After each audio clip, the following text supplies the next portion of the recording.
Rafael Pérez Gay, escritor, periodista, traductor y ensayista, autor de obras en las que destacan El corazón es un gitano, Nos acompañan los muertos y su más reciente libro, El cerebro de mi hermano, entrega que lo ha hecho recibir el prestigioso Premio Mazatlán de Literatura 2014.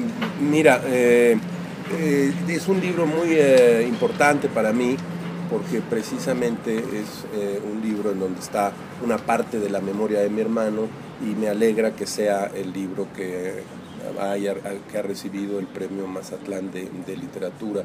De modo que me alegra, pero también es una emoción doblemente intensa. Me alegra y me pone un tanto melancólico, pero es un premio prestigioso y por lo que acabas de decir, la lista de quienes lo han recibido es una lista de escritores muy importantes y yo me añado silencioso a esa lista. Con elementos autobiográficos, elementos de una novela y elementos de crónica, el autor define este libro, El cerebro de mi hermano, como un informe triste. En realidad, hace ya algún tiempo que dejó de preocuparme el dilema de periodismo o literatura. Es decir, sí sé que la novela tiene unas características y que el cuento tiene otra y que la crónica ya no sé tanto, ahí entramos en problemas, a veces hay crónicas que son como cuentos y cuentos que son como crónicas.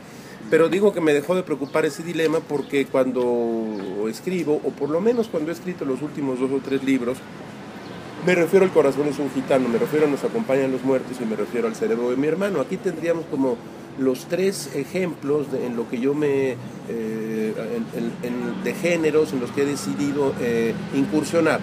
El corazón es un gitano. Le decidí hablar de una cosa que existe en Estados Unidos que se llama relato súbito. Tú ves una situación, caminas por estas calles, ves algunos personajes y haces un relato súbito sobre lo que está ocurriendo. Puede ser vida cotidiana, puede ser un hecho de violencia, puede ser un hecho cómico, y ese es como el relato súbito. Luego Nos acompañan los muertos, que tiene como toda es la estructura de una novela, es un libro de 200 páginas, que habla sobre la vejez, la enfermedad y la muerte de los padres del narrador, que para este caso, o para este asunto, soy yo mismo. Y luego El cerebro de mi hermano, que está como a medio camino entre estos 2 géneros que les acabo de contar. ¿Por qué? Porque es una nouvelle, los franceses le llaman, no existe una palabra para nouvelle, sería como novelette, pero pues la palabra noveleta no te da exactamente el carácter de lo que es, pero también es una crónica. Y también, por eso yo digo que a lo largo de las páginas que es un informe sobre algo que está existiendo. Está escrito como un intento de narrativa, como un desarrollo de narrativa con personajes. El telón de fondo es la ciudad. El personaje central es un hombre enfermo, al que vemos también joven, que tiene un hermano que se recuerda de niño y también se recuerda mayor, y tiene una madre y un padre, y entonces hay escenas familiares. Entonces ya ahí ya tenemos los elementos no solo de una crónica, sino de un relato. Entonces puede ser que también sea un relato súbito. Es autobiográfico, evidentemente, con claridad es autobiográfico, porque hay pocos elementos de ficción, aunque yo creo que cuando un libro sale y hace su camino, se va convirtiendo prácticamente en ficción, salvo que tú hayas hecho un reportaje que quieres que quede como un momento real. ¿Quién sabe cómo era el papá de Kafka? Pues quién sabe. Y hay un gran libro que se llama Carta al Padre. Y como el papá de Kafka, pues solo sabemos que era un hombre autoritario, que era un hombre muy rígido, pero no sabemos que era el papá de Kafka. Probablemente cuando salió el libro dijeron, ese es el señor que le hace la vida de cuadros a su hijo.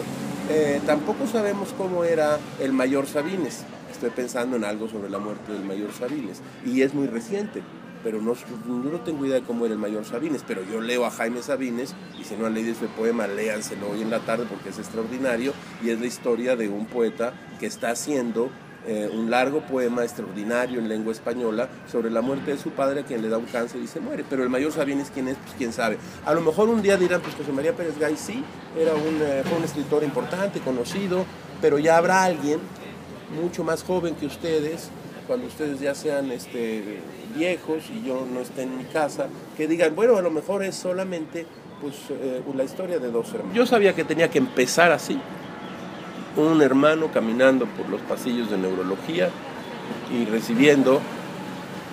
confirmando que su hermano mayor se apagó. Punto. Esa no se puede mover. Así la empecé y dije, aquí se va a quedar siempre así. Y luego una escena que a mí para la cual que era muy importante para mí, que es la escena en la que el hermano mayor le dice, yo no te apoyé a ti cuando estuviste enfermo. Y el hermano le responde, sí, lo sé. Y el otro le dice, bueno, quería decírtelo. Sí, sé que así fue, pero eso ya pasó. Esas dos escenas, alrededor de esas escenas gira buena parte de, si se fijan, de los breves capítulos, ¿no? De los breves relatos que integran cada uno alrededor de eso, porque es un libro de la enfermedad, pero también es un libro de la reconciliación. Es un montaje narrativo porque tiene todos los elementos que acabas de mencionar. Y claro, está, digamos, tiende a ser un esfuerzo de memoria, es decir, un memorialista. México tiene grandes memorialistas. El primero de ellos es José Vasconcelos, y si no lo han leído, léanlo. El Ulises Criollo y toda la saga de sus memorias son simplemente extraordinarias y pueden leerse casi así como eso, como de pronto es como un montaje narrativo. Este montaje narrativo, yo sabía cuando me puse a escribirlo después de la muerte de mi hermano el 26 de mayo de 2013, yo sabía que tenía algunas características, debía tener algunas características, es decir, yo tenía un personaje que era mi hermano, que estaba enfermo y quería llevarlo a veces hacia la juventud, a veces hacia su enfermedad escrita por su hermano menor, que soy yo. Esa es una línea. Te estoy tratando de desmontar el montaje narrativo. Esa es una línea. La otra línea es que yo sabía que ambos personajes, ambos hermanos, fueron durante mucho tiempo conocedores, entusiastas de la Ciudad de México. Entonces esa es otra zona importante del libro. Luego yo he pensado siempre que las historias de familia pues, suelen ser casi historias de interés general. Entonces tenía también que poner, para que conocieras a ese personaje, ponerle a un padre, a una madre, a unas hermanas, los pleitos, etcétera. Tercera, ¿no? Voy en tres. Y luego la visión de la primera persona, la visión del que está hablando y narrando y que va sintiendo cómo su hermano desaparece, puesto que está desapareciendo su cerebro. Esas estoy desmontando. Y algo más, yo sabía que tenía que contrapuntear los momentos más difíciles y más tristes con un poco de humor. La enfermedad del personaje y de mi hermano era una enfermedad trágica, pero si te acercas, pues ya vienen cosas cómicas, aun cuando él estaba muy enfermo, y que tienen que ver con algunas de las anécdotas que están dentro del libro, incluso cuando medio se le iba la onda. El requisito es que lo que es muy local y lo que es muy personal se vuelva de interés general.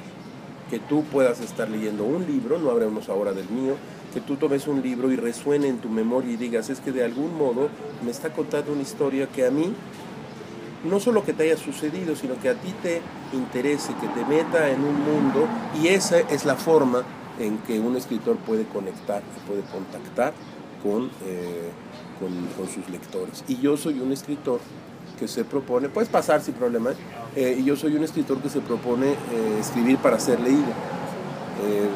Es el interés que yo tengo y que siempre he tenido. Por eso vengo y provengo de la prensa, de la prensa literaria. Un lector es una persona que siempre quiere dejar el libro que trae entre las manos, siempre, por algún motivo, porque tiene que ir al baño, porque tiene que ir a hacer el amor, porque tiene que abrir la puerta, porque tiene que pagar la luz. Entonces quiere dejar el libro siempre. Ya tocaron la puerta, tengo hambre, voy a hacerme un sándwich. Bueno, y dice, el trabajo del escritor es retener a ese lector con el libro en las manos, que no lo suelte. Intentar que ese lector tenga el libro en las manos o que lo suelte la menor cantidad de veces que sea posible. y yo soy afín a ese tipo de literatura. Sé que hay otras literaturas importantes, más de peso específico, más intenso, y yo no soy, aunque he leído a esos escritores y los admiro, me gusta la literatura, la literatura a la que soy afín es esta literatura a la que estamos más o menos definiendo alrededor de estas coordenadas. Uno de los grandes temas de la literatura es la muerte, desde los griegos hasta la fecha.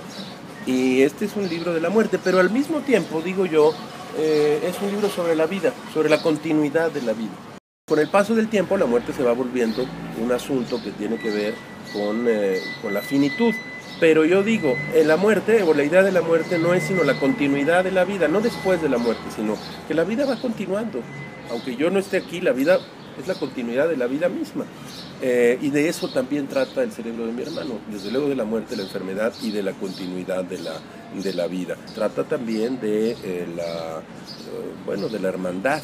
Me decía alguien, oye, es que hay pocos libros, me dice, hay mucha literatura sobre padres, sobre madres, sobre hijos, pero no hay mucha sobre hermanos, y yo no me había puesto a pensar en eso. Efectivamente me dije, a ver, historias de hermanos, y no hay muchos. Entonces yo decía, capítulos muy breves, muy pequeños, un libro de 150 páginas, no más, hasta menos, porque en cuartillas tenía el libro 120, y le quitas las blancas, etcétera. No necesito, porque de esto dije, yo pensé, de esto puedo escribir, no sé, 250 páginas, pero no quiero escribir 200, quiero hacer una ráfaga, quiero hacer un soplo de la memoria, quiero que esté puesto con los elementos que les acabo de decir. Si algunos de los lectores piensan como yo que no hay una vida después de esta vida, tienes que pensar que sí hay algo, que es la memoria, que es lo que se queda contigo. Y como yo no creo que sube tu alma y se va al cielo y luego baja, etc., como no creo en eso, creo que esta vida se acaba aquí, en este mundo. Entonces, insisto, creo que la memoria es lo que queda.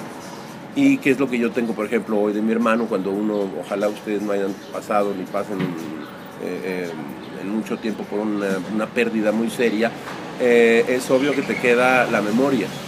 Entonces, en realidad tú dices, bueno, ¿por qué estoy acordándome de mi mamá? Porque yo digo, ¿no? ¿Por qué estoy acordándome? Por eso, por la memoria. Y esa memoria es lo que rige el cerebro de mi hermano. Yo sabía qué recuerdos tenía que traer. Yo tenía muy clara la línea del tiempo a través de la cual mi hermano se fue apagando y el cerebro de mi hermano se apagó hasta quedar a oscuras. Pero fui escogiendo los recuerdos y esa parte de la memoria que era más útil para retratarlo a él en los dos extremos, en el extremo de un hombre, yo digo, y es verdad, no es una exageración, con una facilidad extra prodigiosa para los idiomas, un hombre, un joven que estudió filosofía alemana en alemán en 1965, quería y el contrapunto de eso era cómo se fue apagando. Entonces no me servía haciendo un retrato de él comiendo y describiendo la comida, no me servía. Me servía decir la comida se le caía y yo tenía que dar de comer en la boca y le teníamos que poner un babero. Eso sí me servía para ese contrapunto. Y los fui escogiendo así. Pero luego a medida que iba avanzando, pues ya cuando digo ráfaga es ráfaga. Es decir, ya iban pasando unos recuerdos para uno y para otro lado. Y yo los iba trayendo. Y luego quité cuartillas, quité páginas, cosas que pensé que no deberían ser contadas, porque la gente o los lectores han llegado a esta parte, pero hay cosas que yo dije, no, esto no merece la pena ser contado, con recuerdos muy duros, que tienen que ver con la enfermedad, que tienen que ver con la devastación y la oscuridad de un cerebro. Pero te respondo, sí, por un lado escogía, para lograr ese contrapunto, escogía esos recuerdos, pero luego ya era un poco como una ráfaga, y decía, era este y era el otro, y aquella tarde, y la tarde que lo vi antes de morir, yo entré y vi a mi papá, o sea, no a mi hermano, sino a mi papá, que murió, pero mi papá murió anciano, y mi hermano no. De modo que concluyamos, sí es un eje del cerebro de mi hermano la memoria, y cada quien recuerda de un modo distinto, y esos recuerdos que yo fui eligiendo construyen en parte el relato, y luego una ráfaga. Sí hay un componente, algunos dicen catártico, otros dicen terapéutico, otros le llaman duelo, hacer un duelo. Debe tener una... Yo me puse a escribir porque, como les dije allá, bueno, voy a repetirlo para que esté en la entrevista, es decir, yo no podía dejar que ante mis ojos estuviera ocurriendo lo que estaba ocurriendo con una de las personas más queridas en mi vida, sin que yo tomara un registro y sin que yo escribiera de eso. Yo no puedo dejar que mi hermano se vaya, despedirlo en la cremación, darme la vuelta y escribir mi novela del siglo XIX. No puedo, no soy ese tipo de escritor. Una vez que te digo esto, te digo, sí, hay una composición de duelo, de decir cosas, pero yo creo que la literatura es también un estudio de sí mismo. La literatura es una reflexión y un estudio de sí mismo. Si no, pues no sé qué sea, porque precisamente por eso te puedes contactar con los lectores. Pero sí, yo creo que sí hay un contenido relativamente terapéutico, ¿no? Hay que despedirlo de algún modo. De hecho, si se fijan bien, la última página del cerebro de mi hermano es la confesión de que el proyecto no ocurrió como debía ocurrir. Porque yo digo en esa última página, no, iba a salir a borbotones, pero de pronto la tristeza, la historia, dice, pues ya, aquí ya se secó esa fuente y hay que dejarlo ir y hay que despedirse, y eso es un momento terapéutico, ¿no? Tanatológico. Le llamó Christopher Domínguez en una nota tanatografía, es decir, como una radiografía de una ceremonia del adiós. El libro es una ceremonia o varias ceremonias del adiós, con el tema que decimos, ¿no? Que es la enfermedad y la muerte y la continuidad de la vida. Este libro es una secuela indeseada, les dije, ¿no? Porque yo no lo hubiera querido escribir, pero claro. Sí, y por eso también creo que pude escribirlo en poco tiempo, porque tenía la textura narrativa de Nos acompañan los muertos, sabía que ese era el tono. Tenía también las casillas, o sea, tenía la estructura. Cuando uno escribe un relato, una novela breve, la estructura es muy difícil de hacer. Bueno, te lleva tiempo, la obra negra. Pero ya tenía el ejemplo del tablero en Nos acompañan los muertos. Entonces, simplemente como que seguí con un aliento, con un eco, como si fuera una secuela, una precuela, no lo sé. Y luego me di cuenta de que la novela que yo estaba terminando cuando murió mi hermano y cuyo final interrumpí para escribir El cerebro, probablemente tenga una textura similar, y al final quizás va a ser como una trilogía con estos temas, los padres, la pérdida del hermano, y el que narra, y la novela que estoy pues terminando, escribiendo, que tiene que ver con nuestra ciudad en el cambio del siglo XIX al XX, y la enfermedad, una enfermedad que tuve yo. Me diagnosticaron un cáncer en el 2007, y entonces quiero hacer, y al final me di cuenta, dije, pues esto puede ser una trilogía, pero no mentiría si te digo es que yo quise hacer tal y tal, no lo sabía. Lo de mis padres sí, pero yo no sabía que mi hermano se iba a morir y que se iba a morir en esas condiciones. Buena parte de los escritores urbanos mexicanos tienen a la Ciudad de México como telón de fondo. Para mí la ciudad ha sido varias cosas, y lo fui descubriendo poco a poco con Nos acompañan los muertos. O sea, la ciudad siempre estuvo. Yo siempre hice crónica urbana, crónica de vida cotidiana puesta en la cosa urbana, y siempre estuve interesado por la historia de la ciudad, por una razón muy, muy sencilla que quizás ustedes ya saben cuál es. Porque mi padre me llevaba a caminar cuando yo era un adolescente, empezaba la adolescencia a los 12 años, y me llevaba a caminar por el centro de la ciudad y me iba contando historias. Entonces era un modo de estar cerca de mi padre. Entonces mi padre era el exterior, la ciudad, el conocimiento, yo digo, tenía en la palma de la mano la ciudad, y mi madre era el interior, más la serenidad, los libros. Ella era una muy buena lectora de libros, y mi padre un lector de periódicos. Bueno, esa ciudad era un modo de estar cerca del padre, y lo dice el narrador de Nos acompañan los muertos. Y luego, con el tiempo, fui descubriendo me fui apasionando, es la palabra, por la historia de la ciudad. Me perturba que frente a nosotros, donde ahora hay una tienda de pizzas, hace 20 años o 30 años yo haya pasado por ahí y ahí hubiera una tlapalería. me llama la atención y digo, ¿existe eso todavía? ¿Somos las ciudades que hemos perdido? Yo paso por ahí de niño, de adolescente, a los 10 años, o ya no estoy, o soy un fantasma. ¿Quién es el fantasma?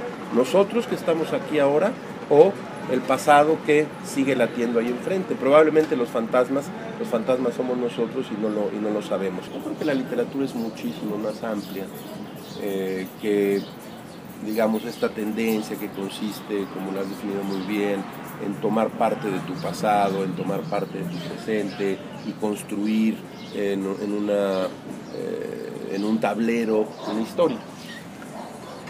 La literatura es mucho más amplia, es decir, va a haber literatura fantástica, va a haber literatura de sueños, va a haber literatura del narco, va a haber literatura de amor, en fin. Pero sí creo que de un tiempo a esta parte tiende a haber más libros de este tipo. Había menos libros con este tema en la literatura mexicana y veo que se ha convertido, pues no sé si en una tendencia, y hay buenos libros sobre el asunto.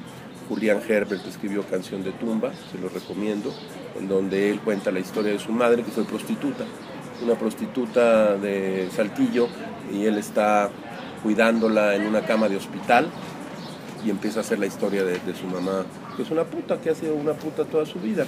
Está también La Invencible, de Vicente Quirarte, donde cuenta el suicidio de su padre. Está, en cierto sentido, las crónicas de Carlos Velázquez, son muy buenas, de Torreón, de la violencia en Torreón, en fin. Sí, me parece, trato de responderte, sí, habrá una tendencia mayoritaria a que los escritores se detengan y hagan de sí mismos un personaje y una historia.